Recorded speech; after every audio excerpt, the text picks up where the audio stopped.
noite para você que nos acompanha pelo Sistema Canção Nova de Comunicação. Estamos começando o nosso programa Em Pauta, esse nosso encontro semanal aqui pela sua TV Canção Nova. Nesta noite vamos conversar sobre o segundo livro do Papa Bento XVI, Jesus de Nazaré, da entrada em Jerusalém até a ressurreição. Como sempre acontece aqui no nosso programa, então você acompanha agora a nossa matéria inicial. Foi lançado durante o mês de março deste ano, em 7 idiomas, o segundo volume do livro Jesus de Nazaré, de Joseph Ratzinger, o Papa Bento XVI.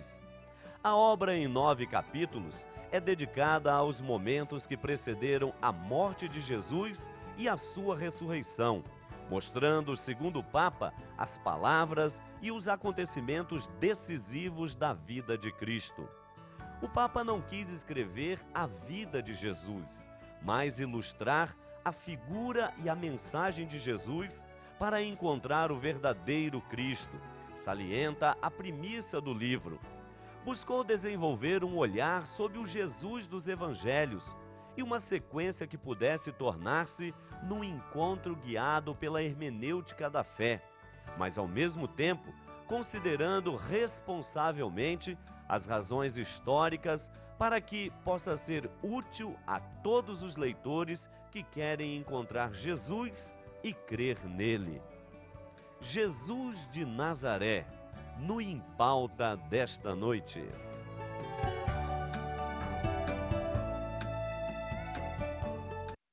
Pois é, este que já é o segundo livro do Papa Bento XVI, aqui, claro, escrevendo como teólogo, né? Por isso, o primeiro nome na capa do livro é Joseph Ratzinger e abaixo Bento XVI. Estou mostrando para você aí em casa o primeiro livro do Papa, Jesus de Nazaré, não é? O volume 1, esse volume que abrangeu justamente aí do batismo no Jordão à transfiguração.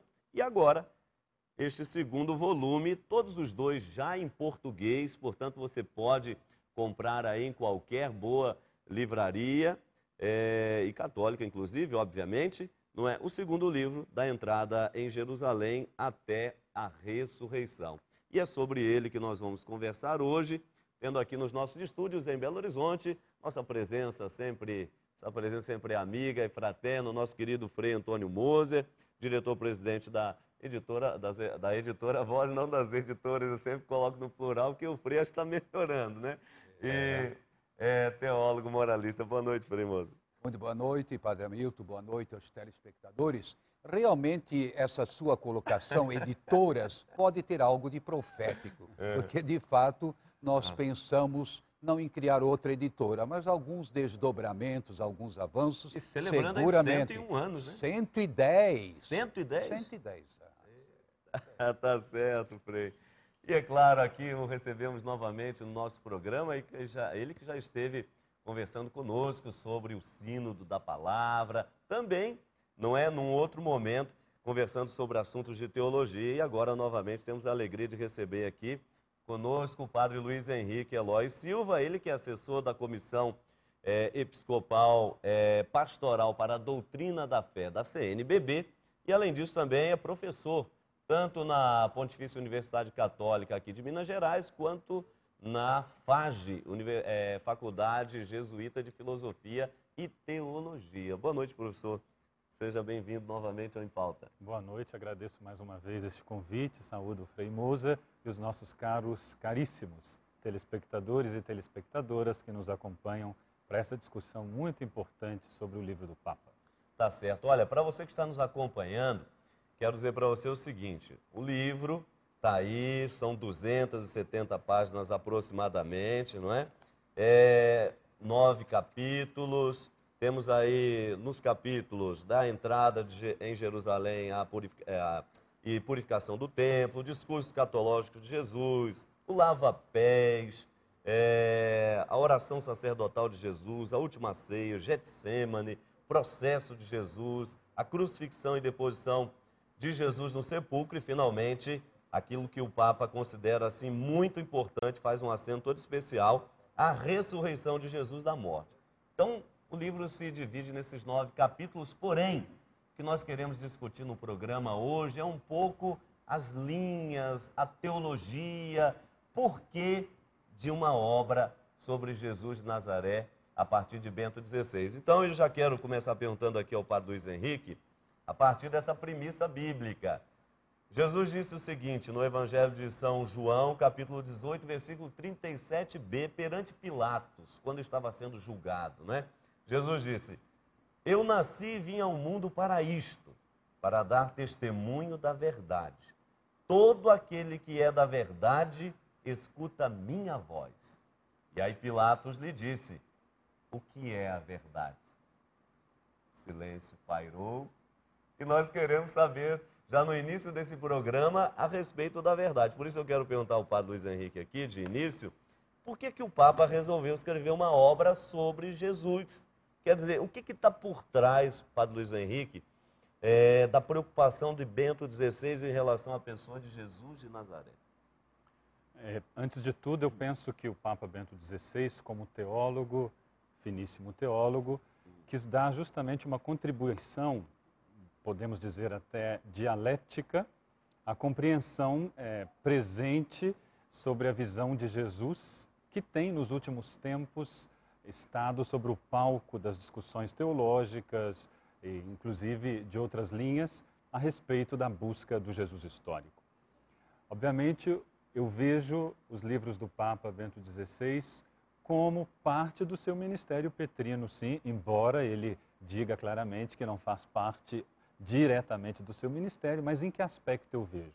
Como Papa, como Pedro, que quer ajudar os seus irmãos a discernir o que é correto do que não é correto e a confirmá-los na fé. E por que ele escolheu justamente o tema Jesus Cristo? Porque é justamente o eixo central da discussão da teologia.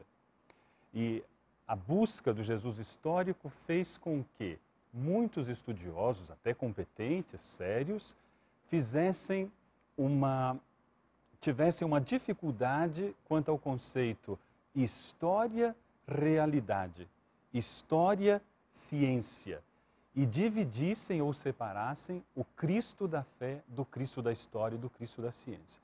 Embora ele diga claramente aqui, mais uma vez, no segundo volume, que ele não quis escrever uma cristologia, a sua reflexão nos ajuda como uma baliza fundamental para compreender novamente por que caminhos a cristologia deve andar atualmente. Tá certo. E aqui tem uma questão, Frei Moço, porque tanto no primeiro livro quanto no segundo, o Papa, ele no prefácio já diz dessa maneira. Procurei apresentar, a partir do que o Padre Luiz Henrique dizia há pouco, o Jesus dos Evangelhos, como o Jesus real, como o Jesus histórico no sentido autêntico. E aí a gente fica se perguntando, o que o Papa está querendo dizer com isso? Será que houve interpretações não diversas, pouco equivocadas ao longo da história a respeito de Jesus, Frei? Certamente, Jesus é a figura que mais é comentada em todos os tempos. Desde o seu nascimento, podemos dizer, mas sobretudo a vida pública, ele se tornou uma espécie de pedra angular, ou seja, com a suscetibilidade a múltiplas interpretações. Já no seu tempo, o Cristo vivo, a uns entusiasmava e a outros enchia de ódio, de raiva e levaram-no até a morte. Agora, ao longo da história, sempre Jesus esteve assim no foco de várias interpretações. Uns acentuavam mais a humanidade, outros mais a divindade. E aí vem São João e tenta justamente dizer, não, é homem e Deus ao mesmo tempo. Verdadeiramente homem, verdadeiramente Deus. Mas assim mesmo, ao longo dos tempos, foram se manifestando leituras, fisionomias diferentes de Jesus. E, inclusive, nos nossos dias. De alguma forma, a gente entende. Já que é uma figura tão central, você pode olhar sobre vários ângulos diferentes. Agora, às vezes, esses ângulos diferentes se contrapõem à verdade do Evangelho. Aquilo que realmente faz parte da palavra de Deus, do Novo Testamento e, naturalmente, também integrando o Antigo Testamento, os profetas e assim vai. Em outras palavras, ele quer fazer uma leitura em que conjuga o Cristo da fé, como foi bem colocado, claro, pelo padre Luiz Henrique, não é? Mas, ao mesmo tempo, sem fantasias e sem ideologias. E aí nós começamos uma discussão interessante. Agora, só gostaria de acrescentar uma palavra. Esse Pilatos pode não ter feito nada de extraordinário na sua vida. Uma pergunta que até hoje não tem resposta definitiva. Ou seja, realmente ele marcou história com essa pergunta e também lavando-se as mãos, tudo bem, mas essa pergunta é fundamental. Tá certo, Frei Moza. O Padre Luiz Henrique, nós estamos aqui apenas iniciando a nossa conversa e querendo entender um pouco isso que o Papa vai apresentando no seu livro, né? A teologia que está por trás disso daí. E é justamente isso, né? O chamado Cristo, o Jesus histórico, o Cristo da fé. O Papa diz que ele não quer simplesmente defender um lado nem outro, mas tentar justamente uma comunhão aí para forjar um método teológico de um Cristo total, integral, não é? De modo que as pessoas não tenham, como o Frei disse, essa questão parcial, até partidária, né? Eu sou da fé, não, eu sou só do histórico. E o Papa tenta, então, fazer uma síntese, né? Uma comunhão aí. O senhor concorda? Acho que esse que é o caminho. Sim, eu achei significativa a sua pergunta, porque quando se fala o Jesus dos Evangelhos, o que é que significa isso? Porque o grande problema da conceituação histórica na epistemologia, ou seja, na discussão das ciências e da compreensão das ciências, é justamente o que é que significa o evento histórico. Se nós partimos de uma compreensão do positivismo, de uma compreensão da história a partir do positivismo, então, obviamente, nós não podemos aceitar alguns dados dos evangelhos como históricos. Só que o conceito histórico dos evangelhos é um conceito que provém da compreensão semítica de mundo, de história, de cultura. E isso é bem recordado pelo Papa Bento XVI na exortação apostólica pós-sinodal Verbum Domini, quando ele diz que o conceito de realidade, o que é o conceito mais importante do que da fé ou da história, mas o que é que significa realismo, realidade a partir da revelação da palavra de Deus, ele diz claramente que é observar os eventos do mundo, da história, dos acontecimentos à luz da revelação, ou seja, olhar com os olhos de Deus, com os olhos da fé. Obviamente, eu vou me deparar com o evento histórico, com aquilo que eu chamo de acontecimento histórico, mas numa perspectiva que não é simplesmente uma perspectiva positivista, reducionista sobre alguns aspectos históricos, mas a partir da perspectiva da fé. O próprio Paul Ricoeur, ao falar sobre o que ele entendia por historiografia, ele dividiu claramente que havia 3 tipos de historiografia. E o terceiro nível ele chama de historiografia poética, que é justamente essa abertura que ele dá numa linguagem diversa do teólogo ou da teologia, para compreender que fazer história é sempre interpretar ou reinterpretar aquilo que se considera história. E sob este ponto de vista, o Cristo dos Evangelhos é um Cristo que deve ser reinterpretado também à luz de um foco. Que foco é este? O mistério pascal de sua paixão, morte e ressurreição, que, como vai recordar o Papa na conclusão aqui do livro, mudou completamente o foco da atenção e visão também dos primeiros cristãos. Acho que tem uma colocação do padre Luiz Henrique que a gente tem que ressaltar. Essa compreensão semítica, é bom dizer, dentro daquele contexto oriental, do povo hebreu, né, há uma linguagem em que você não pode tomar o pé da letra. Por exemplo, vamos supor, lá tinha 5.000 homens. Sei lá se tinha 5.000 homens, sem contar coisas. Gente, é para cantar as maravilhas de Deus. No Antigo Testamento, quantos fatos que a gente... Nossa, gente, não pode tomar o pé da letra. Agora, o sentido mais profundo é Jesus multiplicou o pão, ele pré-anunciou a ceia, a partilha e assim vai. Agora, uma outra coisa muito interessante, nesse período já passado, assim, de Pentecostes, mas não tão longe assim, um sermãozinho de São Pedro valeu mais do que dos nossos programas em pauta, né? Porque converteu uma multidão. Não, gente, não dá para querer agora dizer, mas olha, pode ser que foi um grupo significativo dentro de um contexto da época, porque para nós hoje são milhões de pessoas que moram numa cidade, e Jerusalém não caberia, não é, tanta gente assim, pelo contrário, ruas estreitas, tudo muito próximo. Então, essa sua observação é fundamental para o povo. Não esqueçam que esse aspecto poético, sim, mas engrandecer a Deus. Então, não achar que tudo é matematicamente assim como vem descrito. É exaltar os feitos de Deus em Jesus Cristo. Perfeito. Sim, Padre?